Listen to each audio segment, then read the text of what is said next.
자, 지금 이제 우리가 이제 지금 파일 시스템부터 시작해서 지금 이제 마지막을 향해서 계속 좀 가고 있습니다. 그래서 이 링크 레이어로 내려오면 갑자기 용어가 프레임이라는 용어를 씁니다. 이거는 뭐 패킷이라든지 뭐 TCPS 세그먼트라든지 그 다음에 뭐 그런 거가 동의어로 거의 동의어로 봅니다.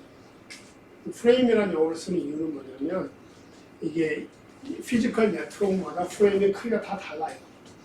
그래서 그거를 패킷이라고 하는 것보다 세그먼트라고 하는 것보다 별도의 용어를 쓰는 건데 의미적으로는 같은 얘기입니다. 표현이 달라지는 뿐입니다. 그래서 보낼 때, 받을 때, 그 다음에 이제 어떤 다른 기능들을 다뤄봅시다. 이 보내는 거는요, 기본적으로 뭐냐면 큐잉이 인발도 됩니다. 어떤 얘기냐면 내가 네트워크 이렇게 있으면 여기다 이제 보내야 되잖아요. 그러니까 어떤 프로세스가 보내고 다른 프로세스들도 보내요. 그잖아요. 결국 Q를 어떻게 관리하는가 하는 것이 L2 레이어의 중요한 일입니다.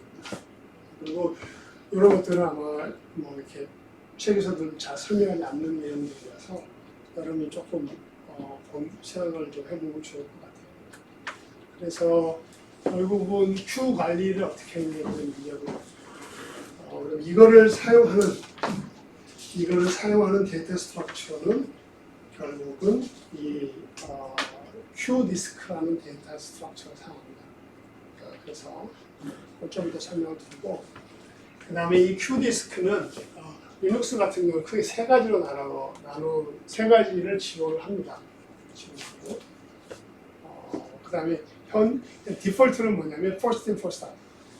우리가 스케줄링에서도 그렇고 전부 다 이 파일 포가 굉장히 중요하다, 중요하지 않다 항상 등장하잖아요. 그래서 이 큐잉에서도 이 first in first out이 디폴트고요. 그 다음에 또 이제 많이 쓰는 게 이제 SF Q. 이건 뭐냐면 Stochastic Fair Queuing이라고 해서 좀 더 설명을 하고요. TBF 역시 뭐냐면 이 버켓을 가지고서 보내는 거 컨트롤하는 거예요. 그러니까 이 큐잉 디스플레이에 대한 의미가 뭐냐면 큐에 패킷이 들어올 때 어떻게 얘들을 내보내는가, 얼마나 많이, 어떤 순서로 하는 것을 결정을 해주는 것이 큐잉 디스플레이입니다. 그래서 한번 생각해보시죠. 오늘 두 번째는 또 하나 알아야 되는 게 윙이라는, 그러니까 이 큐가 결국 윙 구조를 가지고 있다. 이게 굉장히 중요한데 실제적으로 윙 구조를 가져요. 그래서 데이터를 넣을 때 윙 구조를 갖는 이유는 뭐냐면 이 시작과 끝이 이렇게 다 있도록 하기 위해서. 그래서 오버플로우, 언더플로우를 피할 수 있고. 그다음에 윙 구조라는 건 뭐냐면 거기에 할당된 메모리가 한정된다, 고정돼 있다, 그런 뜻이 됩니다. 퓨 같은 거는 뭐 계속 늘리거나 그럴 수 있는데 윙은 그거에 차면 더 이상 못하는 거예요. 그래서 리시브를 할 때 이 윙이 다 찼어요. 그럼 어떻게 돼요? 그 다음 패킷 들어가야 됩니다. 빨리빨리 읽어줘야 되는 거죠. 그 다음에 그 윙에 들어가는 건 뭐냐면 패킷 디스크립터가 들어가요. 이거는 마치 사킷 버퍼가 비슷해요. 사킷 버퍼. 데이터를 나타내는 겁니다. 데이터를 나타내는 거예요. 보내고자 하는 패킷을 표시하는 거예요. 그래서 이 패킷 디스크립터도 뭐냐? DMA 오퍼레이션을 하고 있습니다. 제가 한 2주 정도를 설명했지만 보니까 유스페이스 커널이 있고 그 다음에 이게 네트워크예요. 그러면 이제 여기 들어온 패킷이 커널로 한 복사가 됩니다. 이건 DMA에 의한 복사예요. CPU 강요하지 않습니다. 대개의 경우. 그 다음에 이 패킷이 사용자 버프로 복사가 됩니다. 이건 뭐예요? 이거는 멤카피예요. 이걸 CPU 관리를 합니다. 이런 구조가 대부분의 우리가 알고 있는 컴퓨터의 하나의 처리하는 구조가 되고요. 그래서 이것들이 지금 그렇기 때문에 이 DMA, 지금 우리가 다룬 링크 레이어는 DMA를 할 수 있도록 하는 그런 패킷 디스크립터를 가지고 있다. 즉 DMA를 하는 데 필요한 디스크립터라는 게 뭐가 되냐면 그건 뭐겠습니까? 메모리 스페이스의 시장이 어디냐. 그러니까 이거 복사를 하려고 그러면 어디로 복사할지 말을 해줘야 될까요? 그러니까 디스크립터 안에 어디로 복사를 하라는 것이 그 주소가 정해져 있습니다. 그리고 이 주소는 피지컬 주소예요. 왜냐하면 DMA는 피지컬 주소로 피지컬 주소를 가지고 있죠. 그래서 이런 버추얼 메모리 이슈가 발생합니다.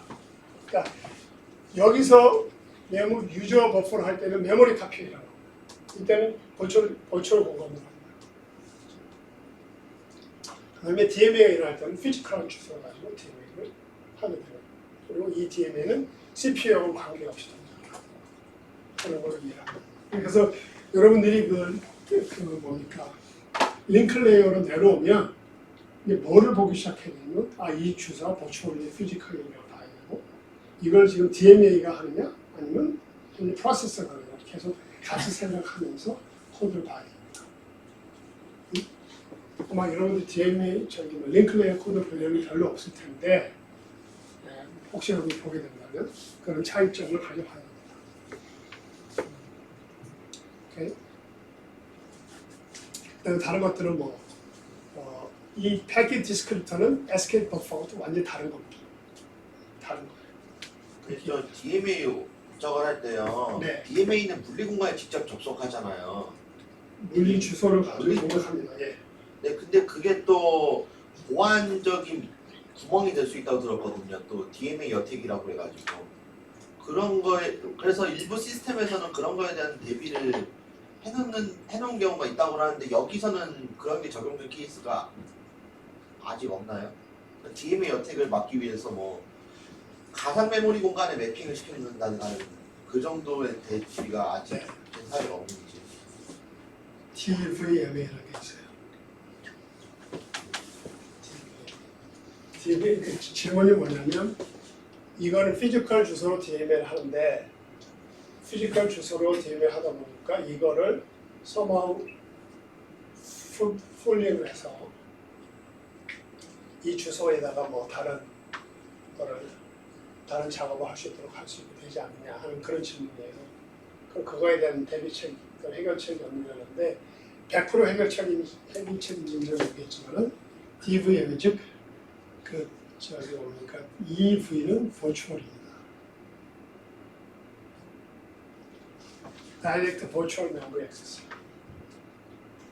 이거 하면 뭐가 필요하냐면 I/O MMU라는 어떤 우리가 피지컬 투 버추얼 그 주소 변환을 하기 위해서 MMU라는 게 사용했잖아요. 그렇죠? 근데 이제 만약 I/O 쪽에서 디바이스에서 만약 DMA를 만약 버추얼 메모리 하고 싶다면 가능합니다. DVMA라는 기술이 있고 DVMA를 하기 위해서는데 I/O MMU라는 별도의 하드웨어. 물론 I/O MMU를 소프트웨어를 구현하기도 해요. 왜냐하면 이 페이지 단위로 하기 때문에. 그런데 그런 기술이죠. 그래서 이 I/O MMU라는 별도의 하드웨어가 필요하게 되고 그렇게 되면서 전체적인 비용이 올라가는 거죠. 그러니까 아주 고가의 시스템들은 I/O MMU를 탑재를 합니다. 탑재를 해서 DMA 자체도 버추얼 주소로 할 수 있게 합니다. 그래서 이 컨텍스트를 사용자 컨텍스트를 쭉 일관성있게 유지할 수 있도록 하는데 그거는 또 이제 또 별도의 하드웨어와 그거 처리하고 하려는 루틴 필요하고 그 다음에 버추얼 메모리가 바뀌면서 I/O 플러시를 시켜줘야 돼요. 왜냐하면 컨텍스트 이슈가 돼요. 그런 것들을 다 같이 또 사용해야 되기 때문에 아니요, MMU가 들어가면 생각보다 복잡해져요. 생각보다 복잡해져요. 제가 그래서 그런 이슈들 이제 대학원에서 오면 설명을 하고 학부 레벨에서는 아직까지는 설명 안 했습니다. 혹시 관심 있는 학생들은 끝나고 저한테 보면 또 아이언 MMU가 또 재미있게 일할 수 있는 것들이 또 충분히 있습니다. 자네 좋은 질문이에요. DMA를 그냥 하는 게 아니고 버추얼 메모리를 할 수 있다는 거는 뭔가 다른 방법이 없다는 거 그런 거를 물어보는 거 굉장히 좋은 거. 이렇게 또 그러니까 지금 자꾸 다른 방법을 생각하는 건 굉장히 저는 격려하고 싶고 권장하고 싶어요. 왜냐하면 제가 여러 번씩 말씀드리고 있는 것들은 우리가 오랫동안 오래라고 해봐야 사실 뭐 물리학에 비하면 아무것도 아니지만 지난 20년 정도 우리가 축적해놓은 좀 더 정확히 말하자면 이 소프트웨어는 사실은 지금 2000년대 초에 그 제니라고 하는 하이퍼바이저가 나오면서 소프트웨어 기술이 갑자기 급속히 발전합니다. 그 전까지는 뭐 비슷비슷했어요. 비슷비슷하게 고만고만했어요 기술이. 그다음에 어느 정도냐면 분산 파일 시스템을 좀 만들어 보고 뭐 잘 됩니다. 뭐 이런 정도였어요. 그러고 있다가 갑자기 이 버추얼리제이션 가상화라는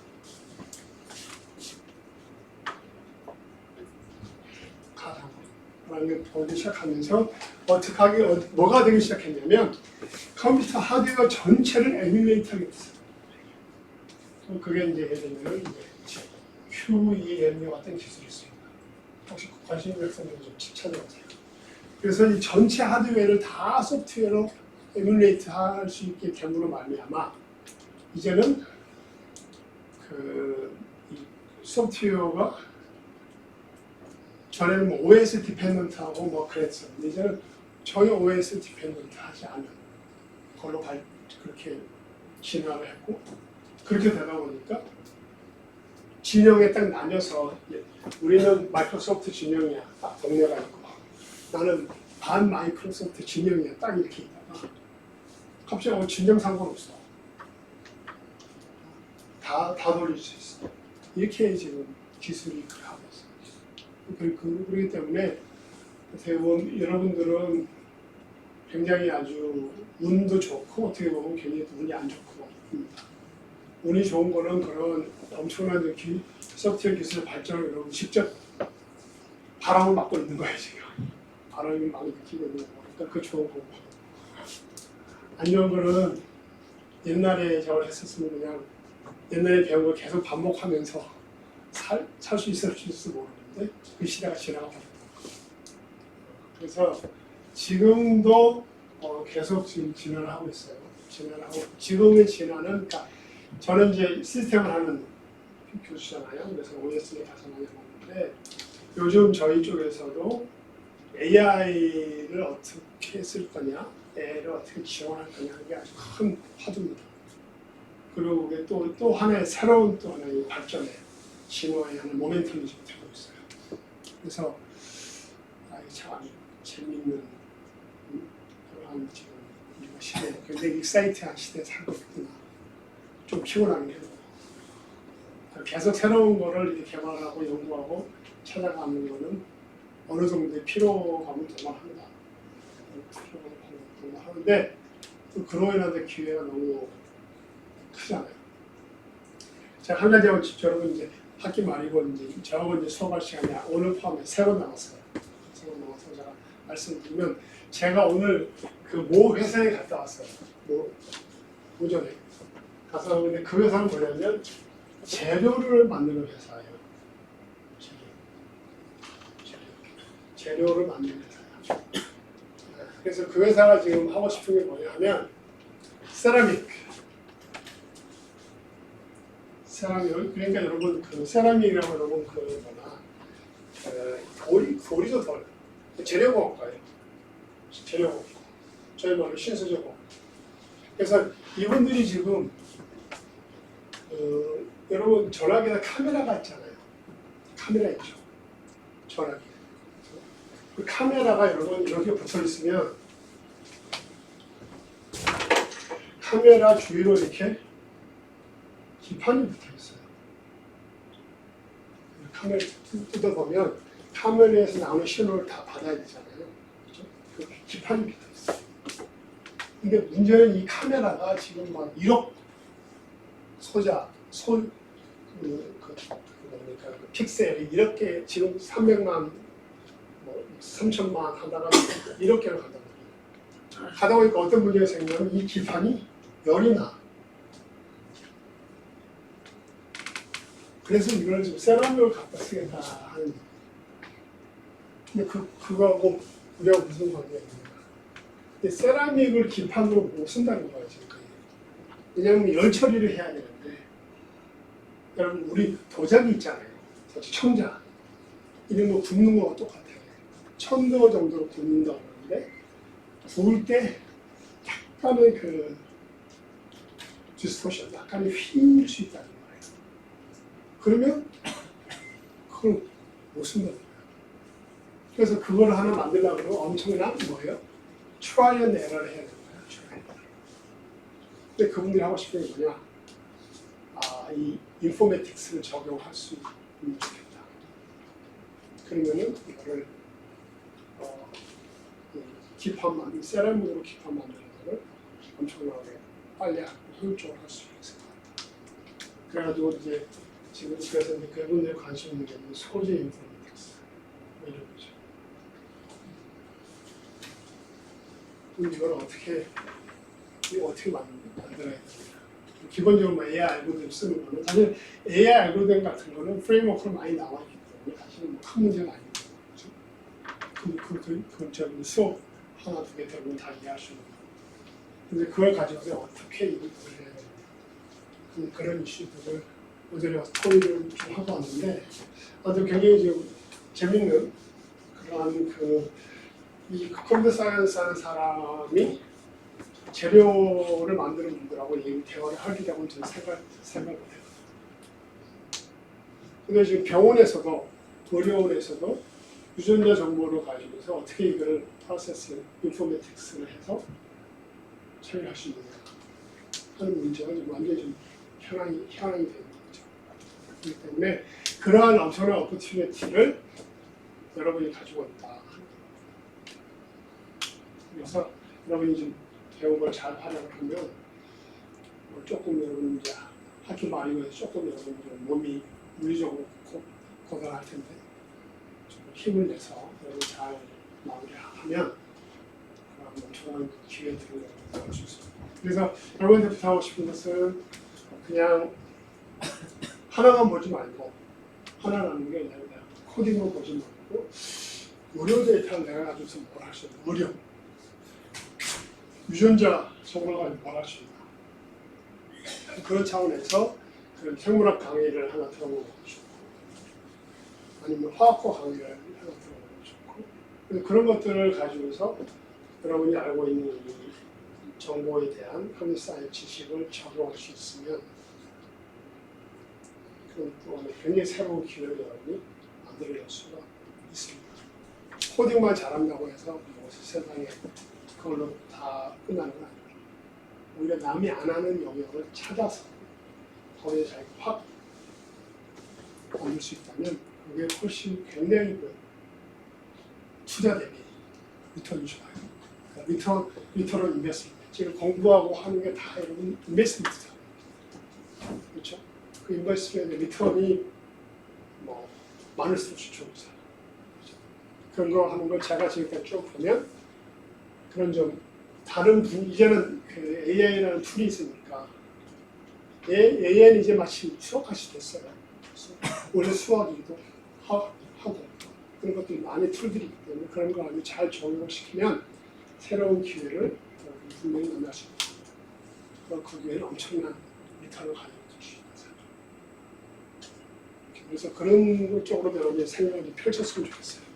그냥 물론 지금 하고 있는 공부 열심히 해야 되고 지금 하고 있는 수업은 그냥 해결치고 하라는 얘기가 아닌데 시야를 좀 넓혔으면 좋겠다. 다른 쪽으로 시야를 넓혀서 보면 여러분이 공부하는 게 정말 가치가 있고 의미가 있고 정말로 그 메타를 만들 수 있는 길들이 도처에 있다. 그거를 용기를 가지고 도전하는 사람이 받을 수 있는 그 길이죠. 그래서 여러분들 좀 아무튼 그런 거 제가 여러분한테 말해주신 거 제 경험을 가지고 말해주신 것이기 때문에 아마 여러분 지나고 한 10년 이상 지나면 그런 것들이 엄청난 리턴이 있었다는 걸 여러분 알게 될 거예요. 누군가는 할 거예요. 지금도 하고 있고. 그래서 이런 소재 인포메틱스나 이런 쪽은 올해 들어와서 논문이 처음 나오기 시작해요. 올해. 막 시작하고. 그래서 여러분들이 그런 좀 관심을 조금 넓혀서 자꾸 보기 시작했어요. 볼 수 있으면 좋겠다. 그런 말씀을 드립니다. 네. 방금 말씀하신 거 여쭤봐도 돼요? 네. 그 AI 기술이 말씀하신 것처럼 결국은 툴화되고 있는 것 같은데 툴화되고 있다고 보이는데 그러면은 다른 분야 사람들이 이걸 이용해서 하는 거하고 네. 저희가 이거를 가지고 다른 분야에 적용하는 거하고 생각했을 때 다른 분야 사람들이 툴을 갖다 쓰는 게 더 뭔가 의미가 있을 것 같은데 거기에서 저희가 포지션이 어떻게 돼야 될지 잘 모르겠어요. 굉장히 좋은 질문이에요. 좋은 질문인데 결국 이제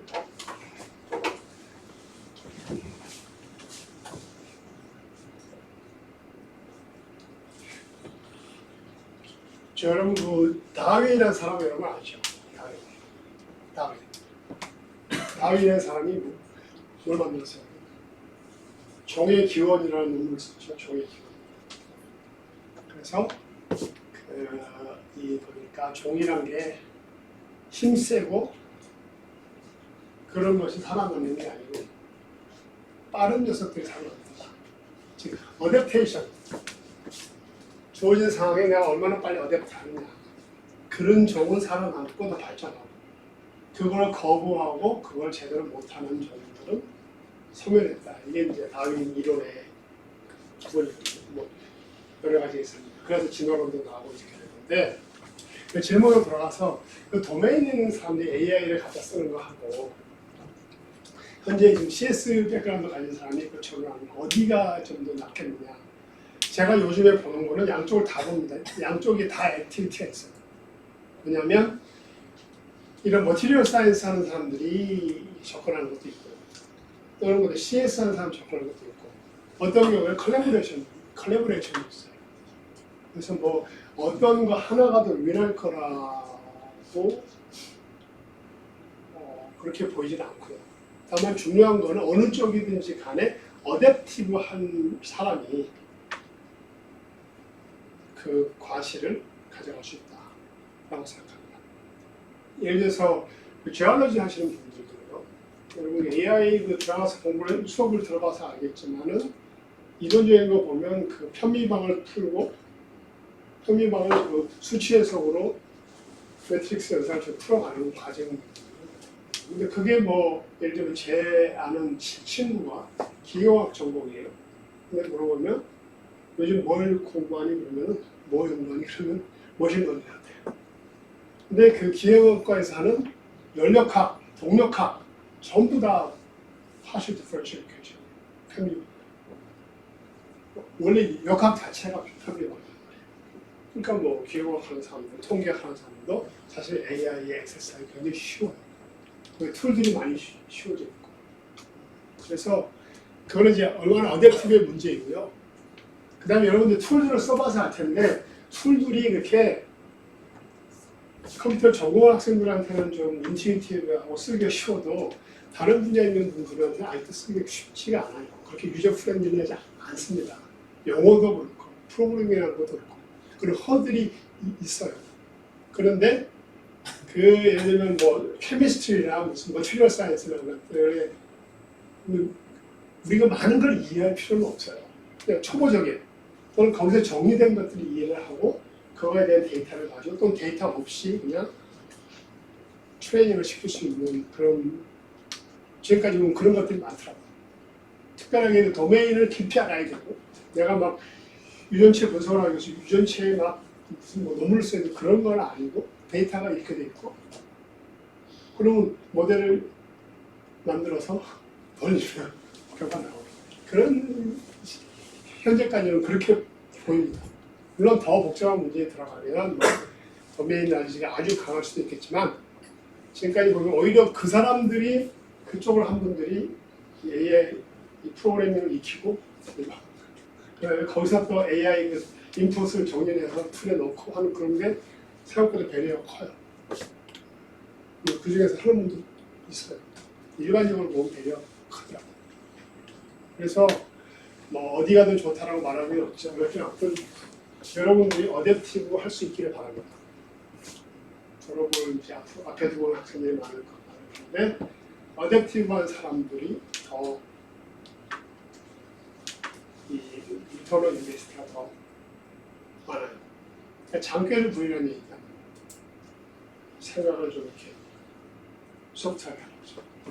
뭐 내가 할 수 있는 내 주어진 환경에 내가 할 수 있는 뭔가 계속 찾아가면 훨씬 많은 답을 가져올 수 있을 거예요. 그래서 저도 사실은 뭐 AI에 대한 관심을 굉장히 많이 가지고 관심을 가지고 실제로 공부도 계속 지금 하고 있고 그게 뭐 가상화가 처음부터 나온 건 아니잖아요, 그죠? 가상화가 나왔으니까 또 가상화를 다 이해를 해야 되고 그러다 보면 우리가 또 뭐 컨트리뷰트 하고 그렇게 가는 거예요. 계속 공부를 하면서 가는 거니까 그 어댑티브하는 얘기는 공부를 계속 해야 된다는 포함이 됩니다. 그래서 그렇게 여러분들이 좀 해가면 좋겠고 또 이런 수업을 통해서 여러분들이 좀 코드를 엄청나게 코드를 보게 될 텐데 그것도 여러분이 좀 어댑티브하게 갈 수 있으면 참 좋겠다는 그런 훈련의 하나라고 생각하면 좋을 것 같아요.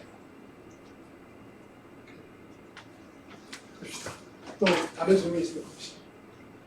오케이. 자, 그래서 이 패킷 디스트리크를 가지고서 링 구조로 이렇게 구성이 된다. 이렇게 큰 틀에서는 저겁니다.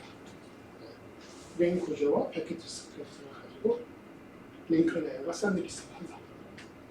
그 외에 다른 자주구리하지 않지만 아무튼 뭐 포맷이 어떻게 되고 무슨 뭐 의미가 어떻게 되고 그다음에 뭐 CSM의 CD는 어떻게 되고 그런 건 다른 수업 시간 다 다르기 때문에 그렇게 또 생각하시면 또 그다음에 이 수업 시간이 좀 더 이 숙제에 좀 오리엔트 있는 거는 그런 좀 전에 말한 그런 내용들이 다른 과목들에서 커버가 됐을 거를 보기 때문에 그래서 좀 더 여기에 맞는 핵심을 다른 과목에서 커버하지 않는 내용을 하려다 보니까 또 그렇게 되고 있습니다.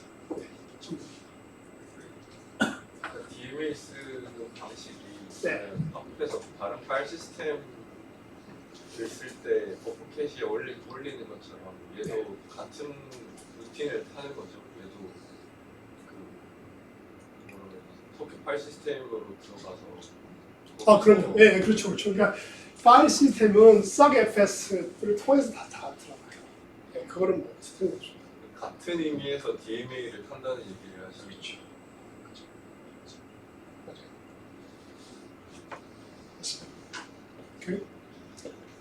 또 다른 질문 있습니다. 자, 그래서 이제 링크 레이어로 넘어오면 이게 이제 IP 피니시에서 이걸 이제 보내는 샌드를 본다면 이 디바이스 레이어로 내려왔어요.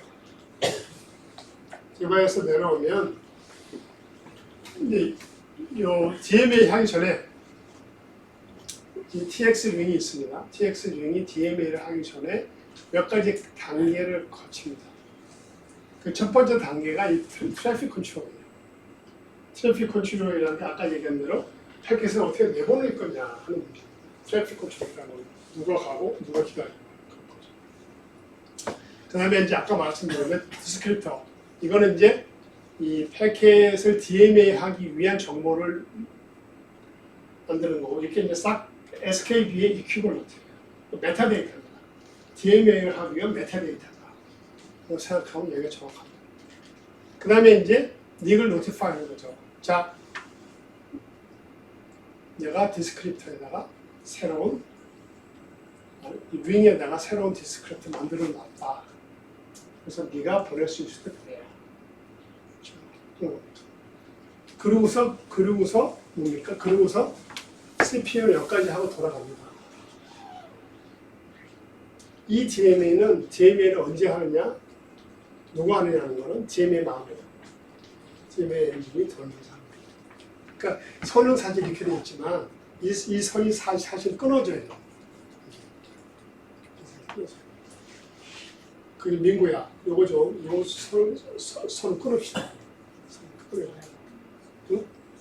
오케이. 그래서 이 선을 끊어야 됩니다. 그 과정은 이렇지만, 그러니까 스텝은 이렇게 되지만, CPU, 여기까지는 CPU가 하는 일이고, 이 밑에 DMA예요. 그래서 디바이스 드라이버 코드를 보면서 여러분 이제 조심해. 아까도 얘기했지만, 어디까지 호스트에서 하는 거, 어디까지 DMA 하는 걸 항상 봐야 되고, 그러면서 그 버추얼 메모리냐, 이게 버추얼 주소냐, 피지컬 주소냐 계속 봐야 돼요. 그러니까 여러분, 이쪽 링클레어 코드를 보게 되는 상황이 된 거냐. 링클레어 코드를 보게 된다는 건 대부분의 경우에 여러분, 그 디바이스 드라이버, 이거나 아니면 또는 디바이스 드라이버를 소프트웨어 커널이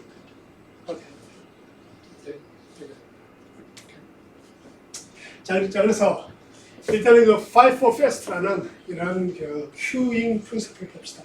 이거는요, 밴드를 나눠요. 밴드. 표현이 밴드지만 실질적으로 뭐예요? Five for Q입니다. Q가 여러 개 있는 거예요. Q를 어떻게 나누냐? 각 Q마다 프라이어티가 있어요. 0이 높고 1이 그 다음이고 2가 제일 낮고. 그럼 어떻게 됩니까, 여러분? 이걸 쭉 라운드 로빈으로 한 번씩 스윙을 하는 거예요. 그래서 빨간색 보내고, 근데 빨간색 있으면 빨간색을 보내야 될 거고, 빨간색이 없으면 얘를 보내고, 그럼 얘를 계속 보낸 다음에 그 다음에 얘를 보내고. 이게 프라이어티 스케줄링이라고. 그러니까 5 for Q가 있고, 그 5 for가 프라이어티를 정해서 스케줄링 한다 이렇게 해요. 그래서 이런 경우에 어떤 문제가 생겼어요. 프라이어티가 낮은 녀석들이 너무 새끼 전송이 잘 안 된다는 그런 문제가 생길 수가 있잖아요. 그래서 이제 스토캐스틱 큐잉이라는 걸 쓰게 되면 이거는 조금 달리 운영을 합니다. 이거는 뭐냐면 이거를 이제 라운드 로빈 디큐잉을 하는 거예요. 프라이어티가 아니고 프라이어티가 이때 프라이어티가 있어요. 프라이어티가 있는 게 5, 4를 쓰되 각 큐는 그 대신에 패킷을 해시를 통해서 어느 큐로 갈지를 정하고 그게 이제 스토캐스틱 네이처예요. 그 다음에는 라운드 로빈을 돌리는 거예요. 지금 뭐냐면 큐 여기서 샤도에서 하나, 큐 1에서 하나, 큐 2에서 하나 좀 계속. 그 다음에 다시 돌아가요. 그래서 이거는 뭐냐면 밴드를 정해놓고 예를 들어서 패킷 TOS 필드가 보면 일반적으로 그 저기 뭡니까 이 인터랙티브나 이런 것들은 밴드 1에 놓고 디폴트는 밴드 2에 갑니다. 그 다음에 뭔가를 해야 되는 밴드 3로 가는 이런 식으로 취 밴드 타입을 불러요. 그러니까 일반적으로는 밴드 2에 나가죠. 그 대신에 뭔가 여러분들이 좀 뭔가를 하고 싶다 하면은 밴드 1에 보내야 돼요. 근데 이런 걸 하려면 어떻게 해야 돼요? 이런 거 하려면 이제 뭐예요? 롤 사켓, 날 사켓이라고. 그걸 통해서 제가 직접 프로그램을 하게 되는 디테일이에요. 그렇게 해야지 얘네가 직접 쓸 수가 있어요. 그냥 보통 IP를 거쳐가면 다 이쪽으로 들어가요. 그냥 저기서 아니고 밴드 1으로 들어가는 건 뭐냐면 저거 그 뭡니까? 아웃 오브 오더라든지 그 특별한 이번에서 패킷을 보낼 때는 밴드 1번으로 들어가고 아니면 IP 내는 다 그다음에 투어다. 근데 내가 그걸 패킷 바이 패킷 컨트롤 하겠다 하면 그래를 안 바이패스하거나 아니면 뭔가 그걸 조절하는 걸 여러분들이 직접 해야 되는 거죠. 근데 그렇게 직접 하려고 하면 상당한 그 네트워크에 대한 이해를 가지고 접근을 해야 돼요. 그 다음에 이거는 이제 조금 더 다른 큐를 이거 어떻게 하냐면 버킷 사이즈를 줄일 거예요. 토큰을 가지고서. 그래서 이 토큰이 있는 만큼 보낼 수 있다. 큐를 만들고 거기에 버킷을 둬서 거기다 토큰을 돕니다. 토큰이 있으면 돌리고 보내고 토큰이 없으면 못 보내고 이런 식으로 이제 트래픽을 보내는 거를 컨트롤을 하려고 하는 그런 방식으로 보내게 된다는 걸 여러분이 이해를 하면 좋겠습니다. 그 다음에 이제 프로세스가 디바이스하고 받는 순서를 보시면 먼저는 뭡니까? CPU가 어떻게 해요, 여러분? CPU가 TX를 여기다 이게 테스트를 한 다음에 그 다음에 여기다 이제 디스크를 만듭니다. 디스크를 만들고 그 다음에 이제 뭐 1, 2, 3, 4를 보세요. 4개다가 이 디스크립트를 보내요. 디스크립트 있다는 걸 말해 줍니다. 있다는 걸 말해 주면 어떻게 하냐면 그 리지스터에다가 써준다. 실제로 알려주는 거는 그냥 가서 뭐 손으로 알려줄 수도 없고. 그러면 이제 닉이 어떻게 하냐면 그 디스크립트 가져와요. 그러니까 TX 링의 위치는 이 DMA가 알고 있는 거예요. 그리고 이 DMA는 닉에 같이 탑재되어 있다. 그래서 첫 번째는 DMA가 그 디스크립트를 가져온 다음에 그 다음에 이제 이 패치를 하고 그 데이터를 실제로 가져와서 보내게 됩니다. 이렇게 여러분이 접근을 이렇게 이해를 하면 됩니다. 이렇게 하면 되는 순서가 1, 2, 3, 4, 5 이렇게 이해를 합니다. 그 다음에 데이터를 받는 거는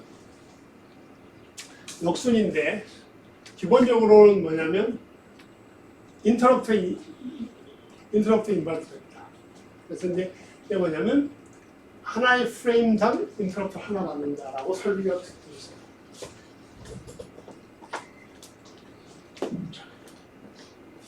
휴야.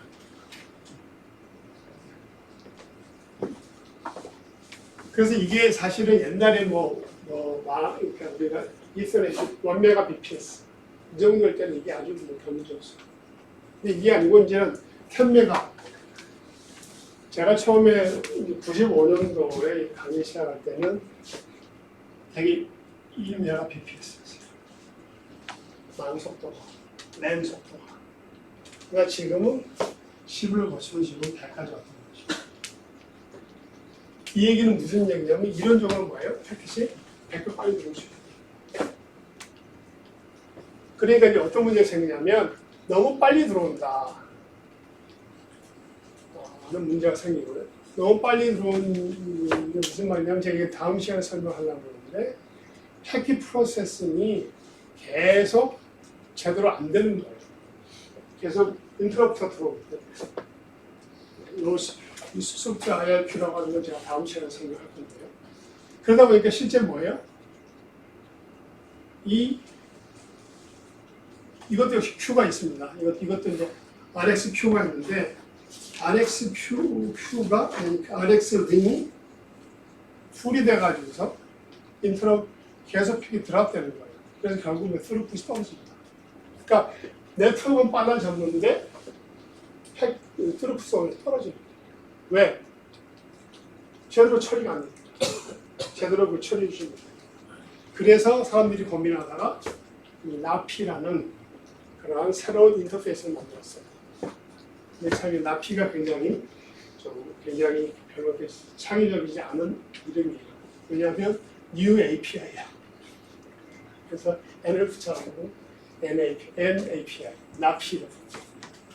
이걸 뭐라 하냐면 인터럽트를 발생을 새로운 첫 프레임에 도착하면 인터럽트 발생을 시켜요. 그죠? 그 다음에 어떻게 하면 디세이블 인터럽트를 해요.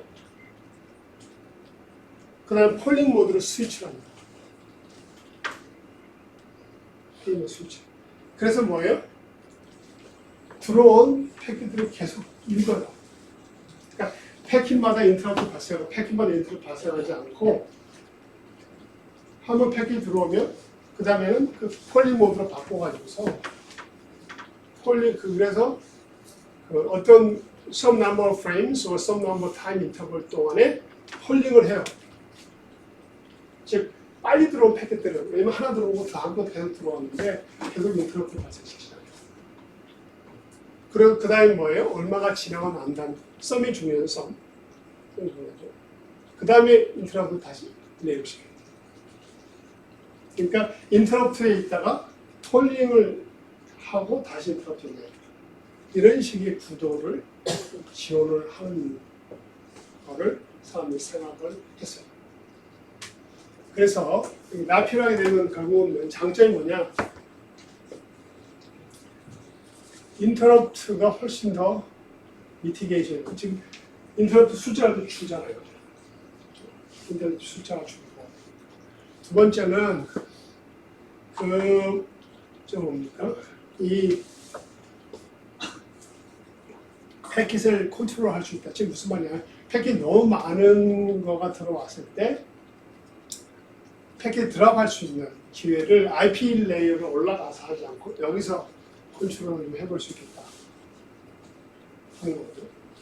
그 다음에는 이거는 뭐냐면 그러니까 페어리스를 한다. 지금 어떤 말이냐면 패킷이 많이 들어오는 플로우가 있을 수 있어요. 그것 때문에 다른 것들이 일을 처리를 못할 수가 있어요. 왜냐면 인터럽트도 그래요. 그래서 그런 것들도 이를테면 패킷이 많이 들어오잖아요. 그러면 여러분들이 마우스를 클릭했다. 반응 안 할 수 있어요. 반응 안 할 수 있다. 왜? 얘가 그 인터럽트 처리하고 정신이 없어. 패킷 처리하고 있어. 정신이 없다는 게 CPU 많이 쓰거든요. 그러면 다른 디바이스들이 인터럽트 처리를 못합니다. 그런 문제 생길 수 있습니다. 근데 이제 근데 약점도 있어요. 약점은 뭐냐면 인터럽트를 마스크했다가 다시 리네이블 시키는 거는 슬로우합니다. 무슨 말이냐면 금방 이렇게 뭐랄까 동작을 하지 않아요. 그래서 그 중간에 패킷을 잊어버릴 수가 있어요. 패킷을 잊어버릴 수가 있어요. 그래서 그런 것들을 좀 약점인데 결국 잊어버리면 어떻게 되냐? 그러면 뭐예요? 그러면 다시 버려야 되겠죠. 그러니까 그 TCP 레이어로 올라가서 리트랜스미션을 해요. 결국 패킷이 링크 레이어에서 없어지면 어떻게 됩니까? 제가 시험에 그런 문제를 냈잖아요. 그러면 어떻게 됐어요? 링크 레이어나 IP 레이어는 아무것도 할 수 없어요. 그게 TCP 레이어에서 디텍트가 돼서 TCP 레이어에서 타임아웃이 발생해야 되고 리트랜스미션을 할 수밖에 없어요. 그렇기 때문에 패킷 로스는 굉장한 딜레이를 가져옵니다. 그래서 그런 면에서 약점이 있지만 지금까지 써본 바에 의하면 나피가 장점이 단점보다 크다. 이렇게 우리가 이해를 하고 있습니다.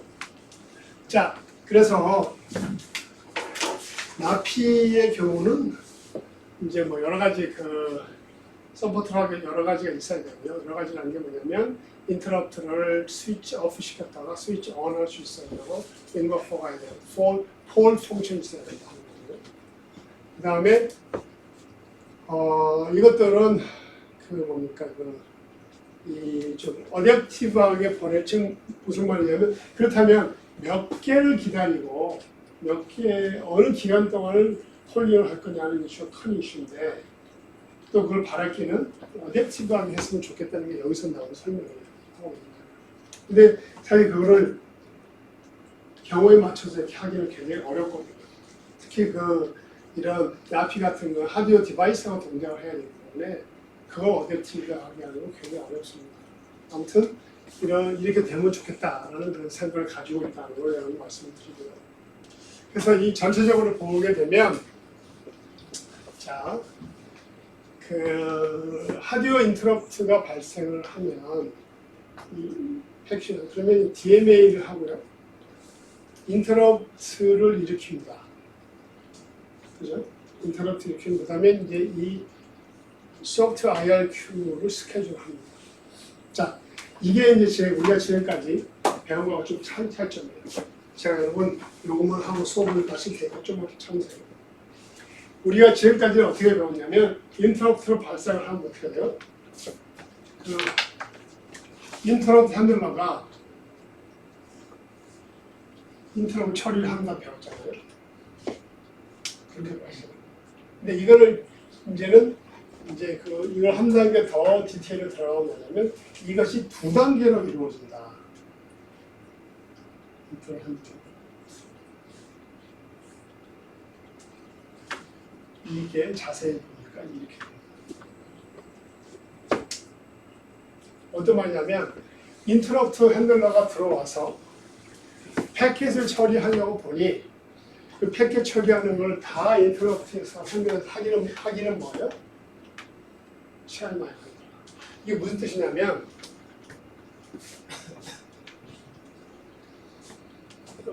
이 그림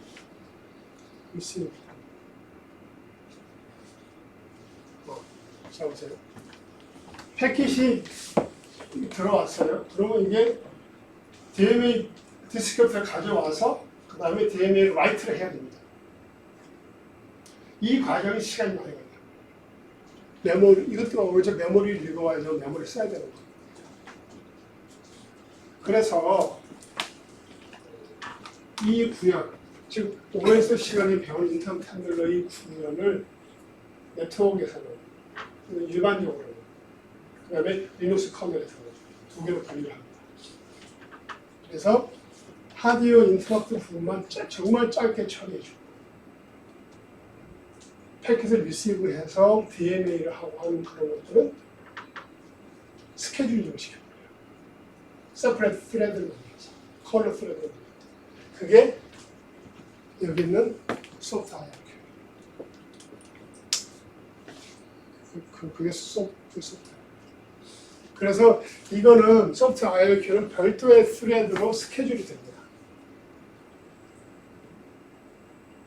그래서 인터럽트가 들어온다면 인터럽트가 들어왔고 그 다음에 그 패킷에 대한 정보를 어디다 기록을 했다가 그걸 가지고 처리할 수 있는 thread를 그 thread에다 아기먼트를 넘겨주고 스케줄을 시켜요.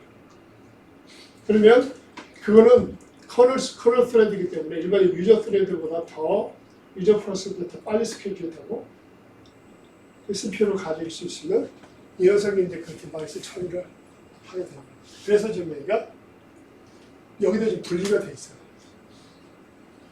지금 뭐냐면 이 인터럽트 핸들러 1번이 여기고요. 이게 탑 F고요. 이게 바텀 F라고. 그래서 이 스케줄까지 하는 것이 인터럽트 핸들러 1번이고요.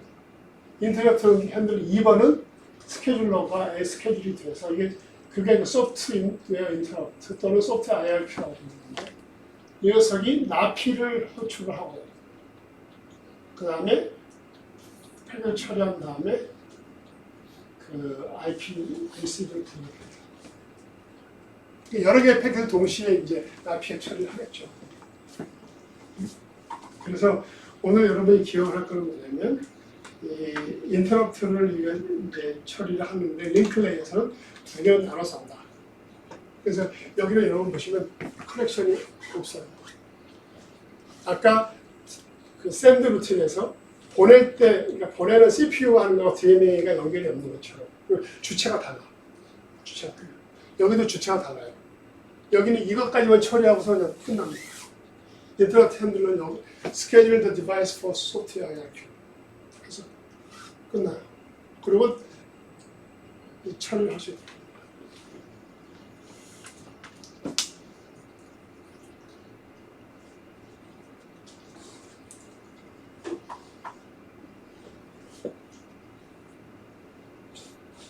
오케이?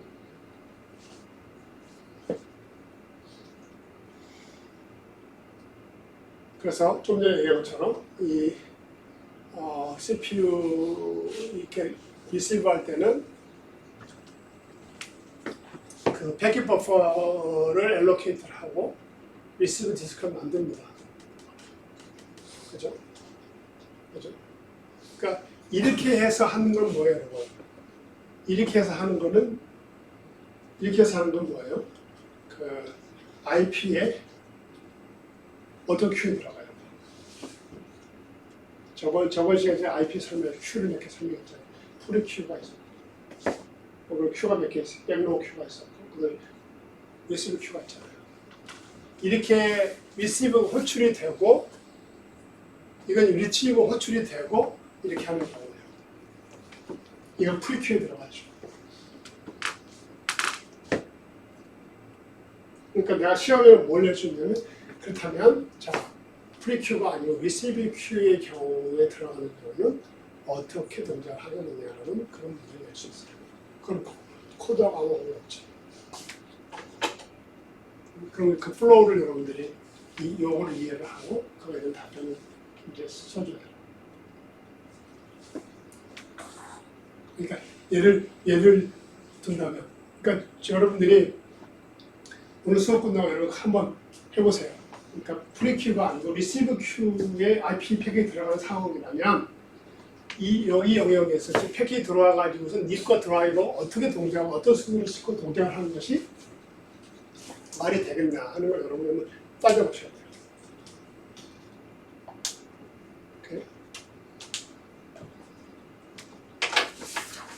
오케이. 자, 지금 제가 오늘 강의 준비하는 거가 있는데요. 또 다른 질문 있습니까?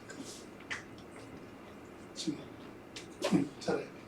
아까 TX 설명하실 때 왜 TX요? 표 방식이 여기 있었던 거를 동시에 적용이 되는 응? P4 테스트랑 어디? SFQ랑 이것도 동시에 적용이 아니, 동시에 적용. 동시에 적용할 수가 없어요. 지금 말했죠. 세 가지가 있다는 말씀이에요. 이거를 옵션들을 가지고 있고 선택을 해서 켜주는데 대부분의 경우는 다 이렇습니다. 왜냐하면 사람들이 이 정도를 쓸 정도로 알고 있지 못하고요. 근데 이제 리눅스 같은 경우 원체 다양한 용도로 쓰니까 커널 자체가 만들어 놨는데 그게 디폴트라고 이렇게 말씀드리는 거예요. 그러니까 논문들에서는 이런 걸 가지고 쓰는 논문들도 있는데 여러분들은 그냥 이런 트래픽 컨트롤을 저렇게 하는구나 저런 필요성을 결국은 이런 큐를 가지고서 이렇게 뭐 프라이트를 나눠서 하는 방법도 있고 아니면 라운드 로빈식으로 돌릴 수도 있겠구나. 그러니까 이건 우리가 그 스케줄링 하는 것처럼 똑같아요. 파이프 스케줄링 할 거는 라운드 로빈 스케줄링 할 거는 똑같은 것처럼 여기서도 똑같은 그런 컨트롤이 필요하셨어요. 왜 그러냐면 이더넷에서는 이런 플로우 컨트롤을 하지 않아요. 어떤 얘기냐면 어떤 프로세스가 팩스를 많이 보내잖아요. 그러면 다른 녀석은 팩스를 못 보내요. 그런 상황이 발생할 수 있잖아요. 그렇기 때문에 그런 상황을 피하기 위해서는 이를테면 이런 것들을 하는 거죠. 이런 것들을 해서 내가 팩스를 가끔 한 번씩 보내는데 왕창 보내는 녀석 때문에 한참 기다리지 않게 그런 거를 만들어주려고 하는 거고요. 보통의 경우에는 그냥 이렇게 씁니다. 그런 얘기는 뭐냐면 누군가가 어떤 프로세스를 왕창 보내면 기다려야 되는 얘기겠죠. 그러니까 프로세스 스케줄링에서 그걸 아주 예민하게 그거를 페어하게 하려고 하는데 TC에서는 훨씬 루스하게 하는 거죠. 왜냐하면 이거 자체를 하는 것도 오버헤드가 있어요. 그래서 그 오버헤드가 있는 게 나으냐 아니면은 그냥 단순하게 보내는 게 나으냐 해봤더니 생각보다 그렇게 버스팅하게 보내지는 않더라. 특히 일반 사람들은. 근데 이게 만약 서버에서 예를 들면 무슨 뭐 스트리밍 서버나 이런 데서는 이제 그때는 이제 전문으로하는 사람들이 있으니까 그때는 이런 컨트롤을 사용하죠. 근데 보통 데스크탑에서는 별로 이렇게 뭐 보이스타잉 보내지도 않고. 그러니까 리눅스 같은 커널이 서버에서 사용이 된다면 이제 이런 식의 TC를 적용을 할 필요가 생기는 거죠. 그래서 옵션으로 선택할 수 있도록 이렇게 넣어줍니다. 다만 우리가 지금 연속 공부하는 처음 배우는 입장에서는 이런 게 있는 정도로까지는 이해를 하면 됩니다. 이렇게 또 오케이. 그리고 오늘 조금 이제 마치겠습니다.